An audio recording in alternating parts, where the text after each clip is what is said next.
Here's an interesting story that's kind of stayed out of the news a little bit. A very interesting story that's kind of stayed out of the news. Mr. Beast is suing the company behind his Mr. Beast burger and demands it be shut down immediately after customers blasted their meals as revolting, disgusting, and inedible. I also believe I read somewhere that he has made exactly $0 from this venture. Now, I don't know. I don't live in a big city. I have seen Mr. Beast Burger on like the Uber Eats app or something like that, or Uber Eats or DoorDash. And I always knew they were ghost kitchens. Essentially, it's actually becoming more and more common now with like DoorDash. You'll see, or Uber Eats, you'll see what looks like a restaurant, but it's actually just some dude or some chick making food. Which honestly, I 100% respect that hustle. I don't have a problem with that. It was also kind of a funny thing during lockdowns. Chuck E. Cheese was selling their pizza on DoorDash, but they weren't calling themselves Chuck E. Cheese.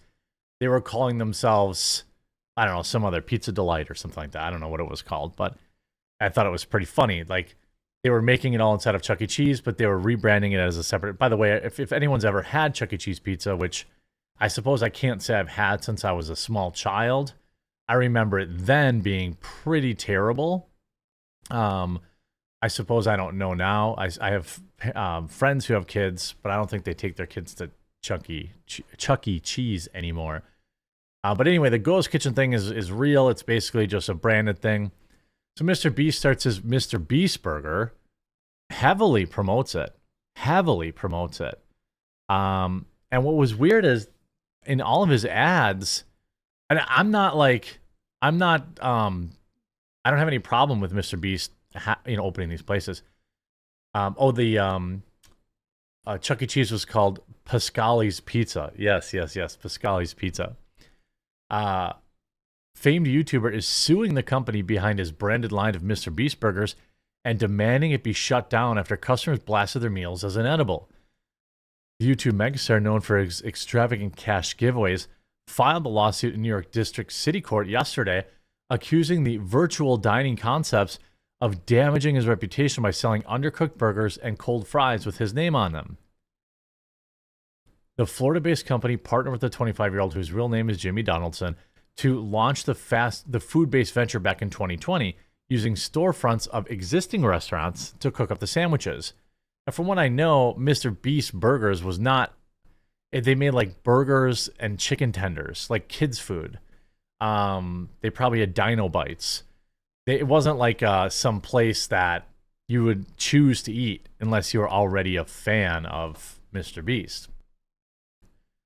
Known as ghost kitchens, the concept was initially a hit, with Donaldson successfully parlaying his fame so that a massive more than 10,000 lined up for the opening of the first Mr. Beast Burger location in New Jersey's American Dream Mall. It also saw more than 1 million burgers sold before Donaldson even had the opportunity to advertise them. But since then, the suit claimed that virtual dining concept has repeatedly damaged the YouTuber's reputation by not ensuring the burger's quality, at times serving up raw food. It also claims that Donaldson has yet to receive even a dime from the venture. Now, I'm going to honestly say that that's probably why the lawsuit's happening. That's probably the real reason the lawsuit's happening, is that Mr. Beast isn't making any money from this, and he's taking the reputation hit, for example. But I also don't think, maybe one day we'll find out that Mr. Beast is an evil man. I sure hope not. But, he doesn't seem to be cash motivated as much. He has so much money. He has this machine. He's making real money with his chocolate bars. I've never had one. People say they're pretty good. It's inspiring as a content creator, Like, I like that it's his own thing versus you go like the Daily Wire, where it's just some drop ship chocolate bars, or you go like some of my peers who sell coffee. It's not, they don't brew their own, they don't pick the flavors, they don't dial it in, they don't take part in purchasing the beans. It's just drop ship. So that's more like what these ghost kitchens were. are. And you see these pictures. Finally ordered our first MrBeast burger, then realized the first bite it was mostly just raw meat. I mean, cooking a burger couldn't be simpler. It's a job that 12-year-olds do at McDonald's. The lawsuit includes snippets from reviews from customers to illustrate the dissatisfaction. Roughly a month after Donaldson abruptly called an end to the experiment last month, citing quality issues with participating ghost kitchens. Customers have referred to the burgers as disgusting, revolting, and inedible. A section of the federal filing reads, claiming Virtual Dining's alleged failures in monitoring its ghost kitchens had irrevocably harmed the YouTuber's reputation. It goes on to add that unhappy patrons have aired gripes such as, it's sad that MrBeast would put his name on this, and that they've never had something so nasty.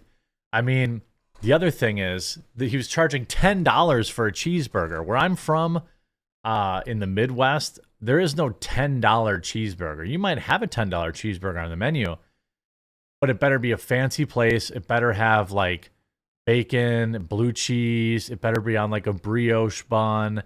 It better be a real high quality cut of meat.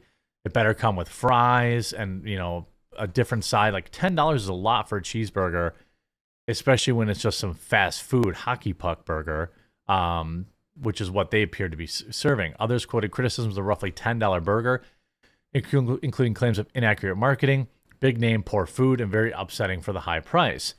Look, when you have, for example, you know, a brand to consider, like MrBeast does, he's got his chocolate company.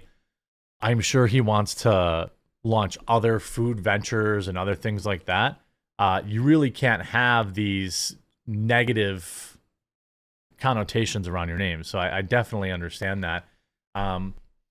He goes on, one simply called the food the worst burger I've ever had.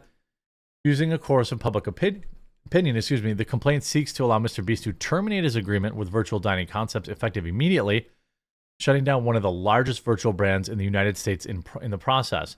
It cites how more than half of the 1,000 MrBeast burger virtual restaurants have less than 2 out of 5 stars. That's wild. A marker Donaldson lawyers wrote is well below the median score of 4 stars across the platform. Not even half of them have 2 out of 5 stars. The food is just garbage. How do you screw up cheeseburgers?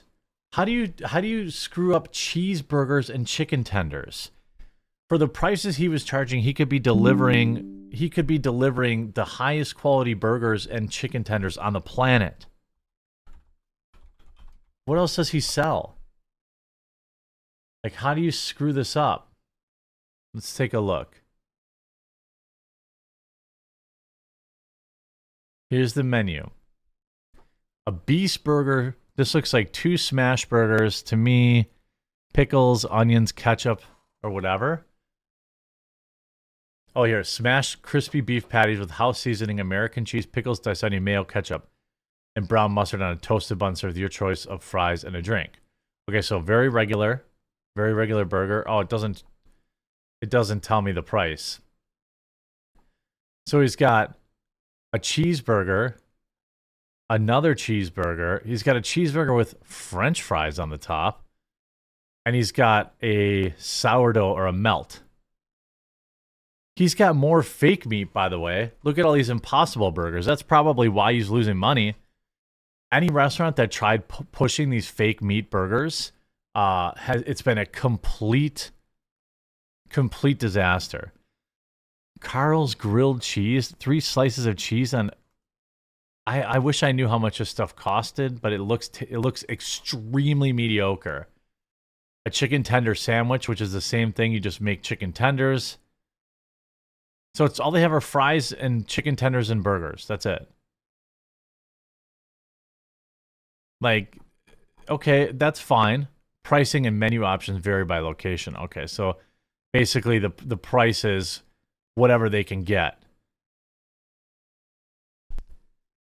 Other so-called proof of virtual dining supposed failures included a Reddit post of a few months ago in which a patron called MrBeast burger he purchased was mostly just raw with photos attached as evidence. An anecdote from a reviewer in New York, echoing the sentiments of thousands of attorneys, put it, stated that MrBeast burger was the absolute worst burger I've ever eaten in my life. It was like eating spoonfuls of garlic powder, fries were soggy, and ice cold. Don't waste your money. How can you screw up just making cheeseburgers? It's just a cheeseburger, right? What is so hard about that? It claims that the claim airs in a suit further bolstered by multiple separate exhibits that contain similar assertions and accounts from people at large. In one, lawyers shared a Florida father of two's email to MrBeast representatives in January after poor MrBeast burger experience.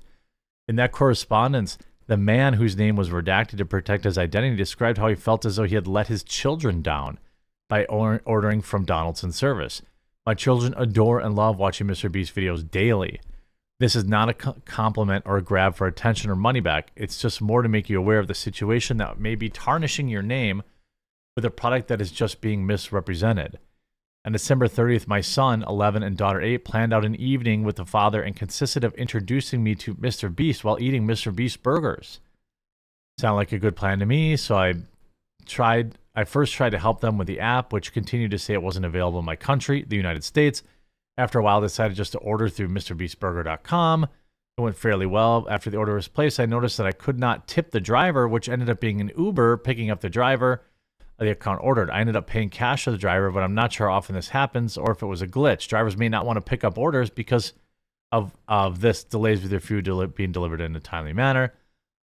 I mean, yeah, the man went on to recall he received the food in an unbranded package that he was able to trace back to a nearby 7-Eleven.